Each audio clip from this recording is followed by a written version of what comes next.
26 full patch preview. The major changes this patch are the systems mentioned yesterday to adjust the relative balance of range versus melee supports in bot lane. This is like I always say this, support is the least changed role in the game. Support has had no changes. This has to be like a big relief for support players. Just getting no changes every single patch. Finally, something's happening in that role. There are also some changes to static shoot to make it slightly more attractive to AD users, and a nerf to Hexblade for range, which are primarily being picked up on Varus and Vayne. We're not looking to remove it from them, but we're looking to get it into a spot where its top end balance doesn't need to be maintained around these two champions. We're also restoring some of the power we removed from Heartsteel a while ago, as it lost some of its fantasy and power in a way we think we can restore now. It will also incidentally help some of the tank supports in niche cases. Okay? Defer Touch, adjusting it to deal magic damage, part of the impetus. What is that word? For this is how strong the synergies with Black Cleaver.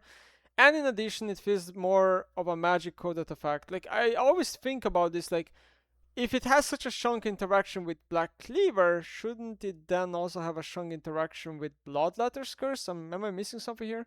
So we think this strikes a reasonable balance of fantasy fulfillment and practical balance considerations. Otherwise, it's in a reasonable spot.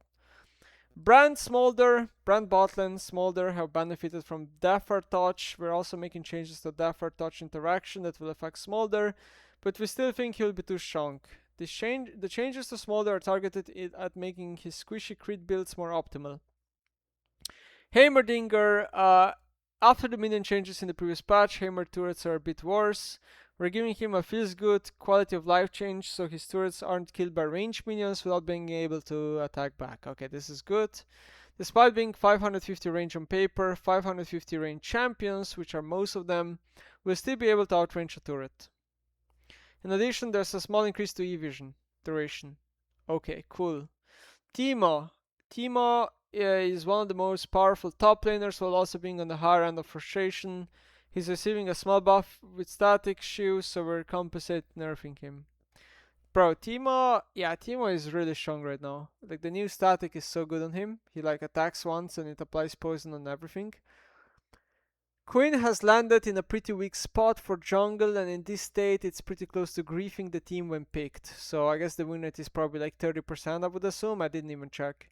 We're giving it a pretty sizable buff to give it a legitimate shot, being powerful and viable. Players so far have expressed interest in playing it. Honestly, should I even rant about Quinn? Like, I already said like everything I had to say about Quinn when they buffed her the first time. Bro, I just don't know, man. I just don't know why they see in Queen jungle. I don't know why. Like, why not just give, like, Ornn a jungle buff? Why not give, like, Tahm Kench a jungle buff? Clad, I don't know, man. There's just so many champions that I feel like could be maybe cool in jungle, but then we're giving it to fucking Queen. Like, Jesus Christ. Sometimes I really don't understand what they're doing. I just, like, I can't understand changes like this. Okay, so we have Diana passive monster damage back to 270%. So let me just open up really fast Diana Wiki, because this like passive monster mod, they keep doing this to Diana like the entire fucking time. Ah, it used to be 280. Wow, and when it was 280, it was like literally she was meta, she was considered fucking OP as fuck. Now it's 270, so 10% less. Wow, I think this is the number that's gonna make Diana jungle balance, right? Kappa. W health bonus health ratio also up to 11%. So if I understand correctly, she's just benefiting from her most standard build, which is like Protobelt, Lianji, and Reef Maker. So she's just getting buffed here.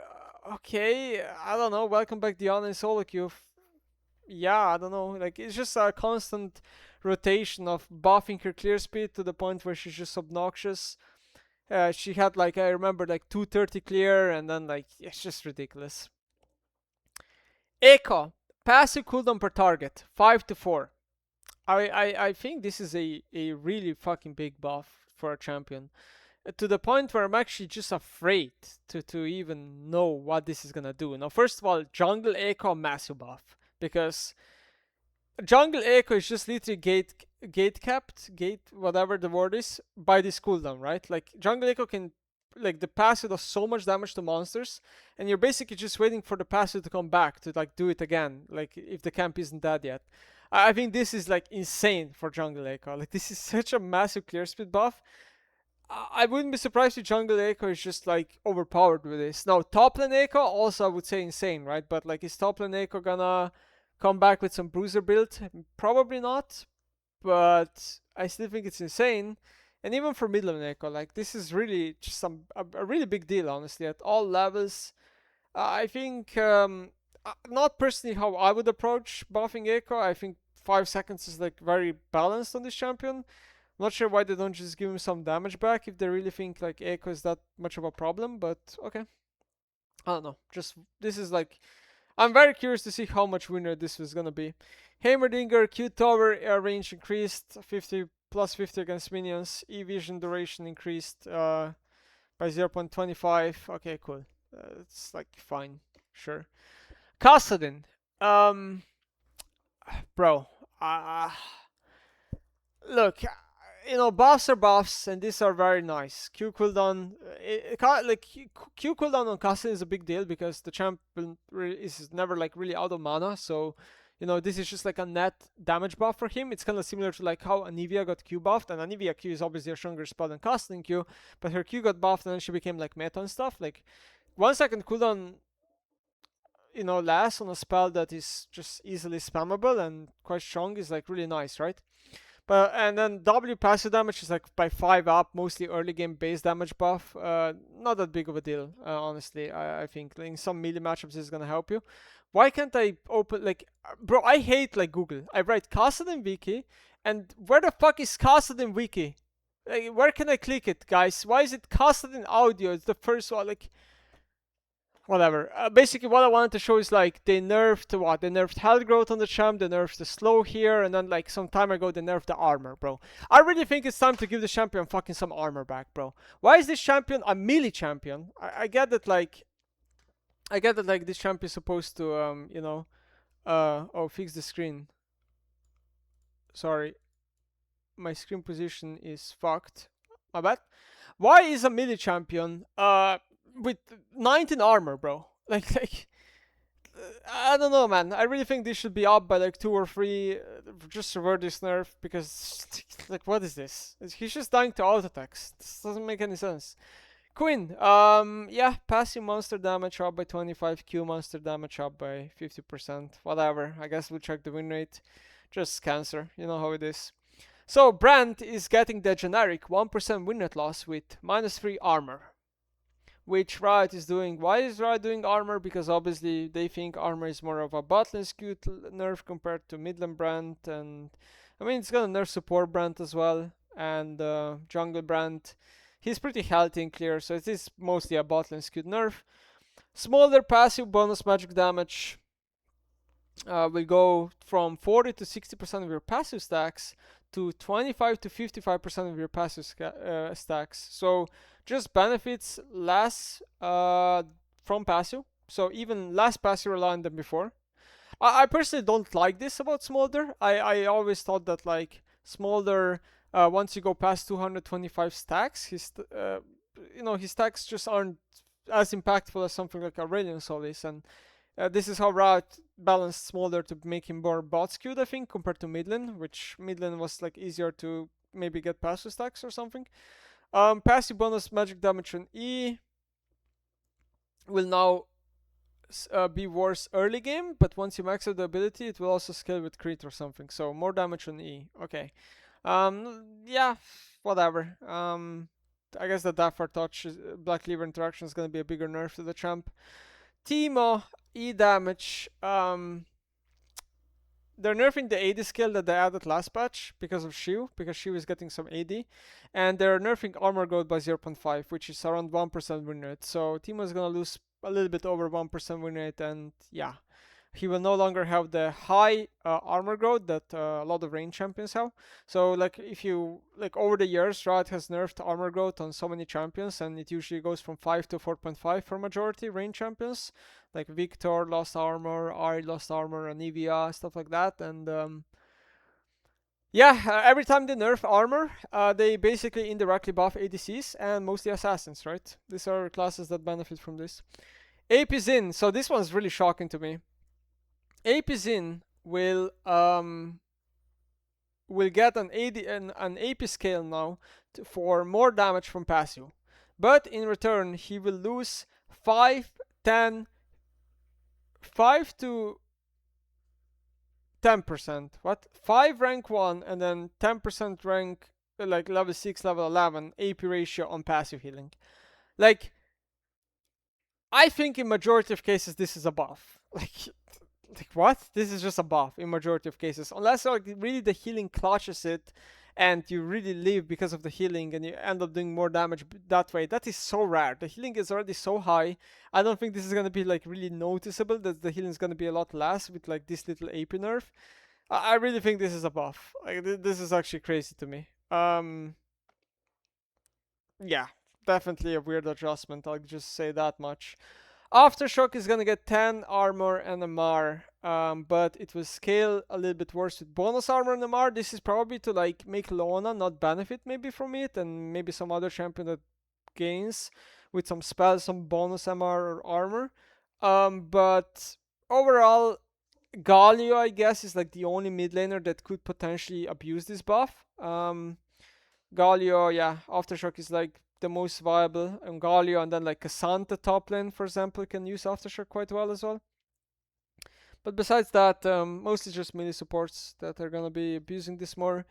Guardian cooldown down level 1 by 15 to make the like melee supports less bullyable in lane.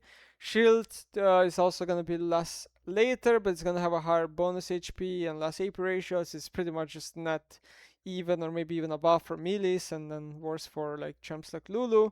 And if you're playing Lulu, you should go Airy anyway, honestly. Heart still damage conversion 2% up. So basically, I don't know. Like the thing is, Heartsteel is not. Heartsteel is generally a low elo item. Games go long. People are at worst at playing around the stacks. So in general, high elo players never buy this item. Now, maybe like champions like Sion, if you're playing like tank versus tank match up top, like Sion or Shen or something like that, could be massive benefiters to this buff, right? Or like Tom Kench, and then maybe some supports similar to that, like if they get too fat in solo queue and they snowball with kills.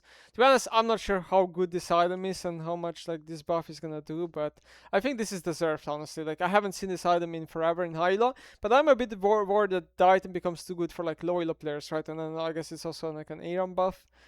Knight's wow, damage reduction up by 2%, healing ratio up by 2%. So I feel like this is one of the best like melee support items in the game, honestly.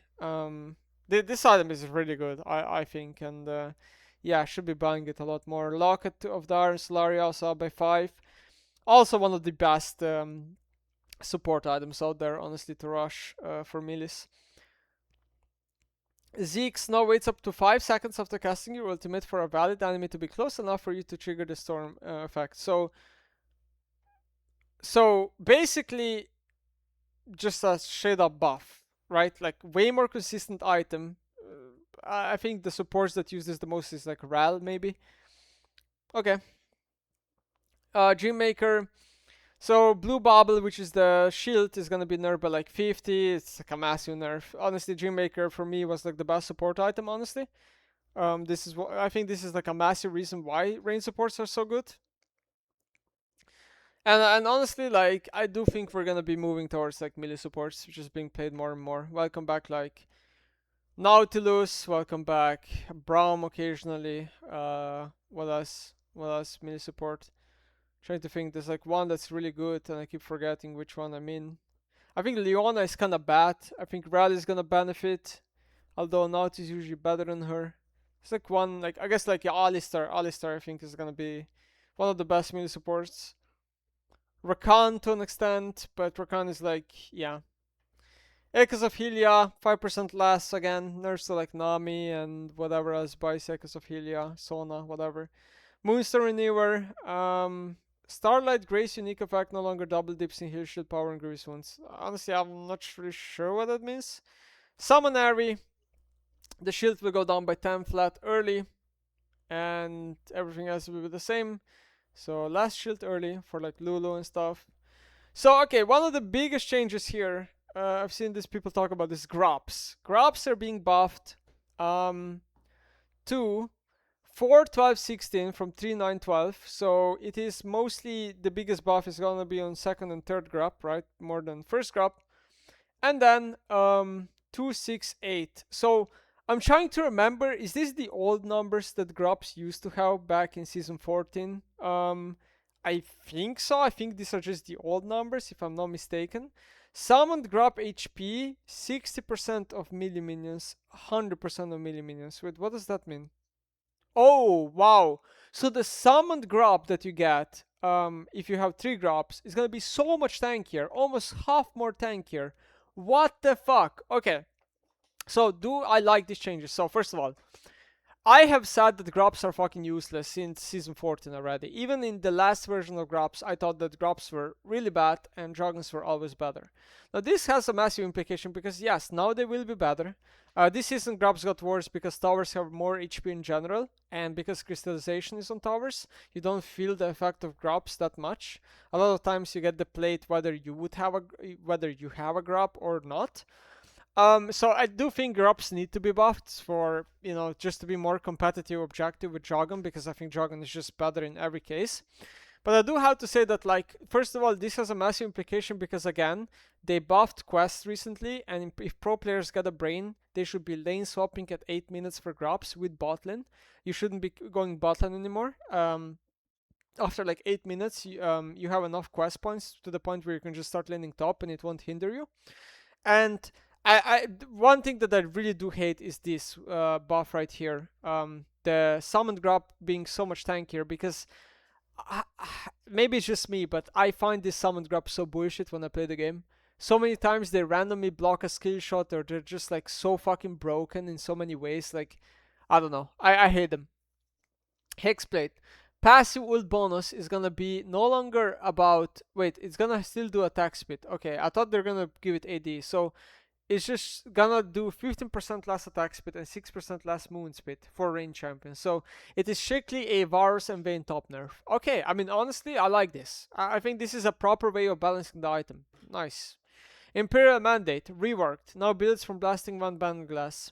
Grant 65 AP, 15 ability haste, 150% base mana regen. So base mana regen is a stat that supports can use a lot, right? Immobilizing abilities additional 15% ability 15 ability haste. So like, and then when you mobilize an enemy champion, apply 6% vulnerable, which means they take percent increased damage by 6%. Which champion is gonna buy this? I don't know. Like obviously like Lissandra and Galio or something like that come to your mind, or maybe some support will buy this, like, I don't know, Rakan? I don't know, like, I'm trying to think of a support that has CC and really good AP ratios. Zealand, I guess, will probably buy this, right? This is, I mean, it's immobilizing, like, slows don't count, so it's only Zealand Q. So maybe he won't. I don't know. It's really hard to come up with champions that will buy this, honestly. Because like immobilizing abilities, champions usually only have 1 or 2 immobilizing abilities on your kit. So you're buying this item, you're only getting like 1 ability, right? Buffed. I don't know. I guess we'll see how it plays out. I'm a little bit skeptical of this item as of right now. Death or touch magic damage. So this is just a buff in a lot of cases, honestly, no? Because if you're a physical damage champ and now you're doing magic damage, unless you're buying cleaver for the cleaver interaction, like Jin, isn't this just a buff because champions have less MR than they do armor? So, you know, I feel like this is a buff in majority of cases. And then static shoe 5 AD up. I don't know if this plays like with Kai'Sa's evolve at all. I don't know how her build looks like if she gets like evolve a little bit faster now with Q evolve, but yeah, static shoe being 5 AD up. I mean, it's nice for like pretty much every static shoe user. I would say the strong champions of static shoe are like Tima and Varus specifically is what I've seen. Maybe there's some more that I'm not thinking about right now. Xin, I guess, is also one. Actually, true. Xin got arguably buffed here, and then his item also got buffed, which is just crazy. But yeah, that's the patch. I really wish there was like more changes in champion department. Um, but maybe next patch.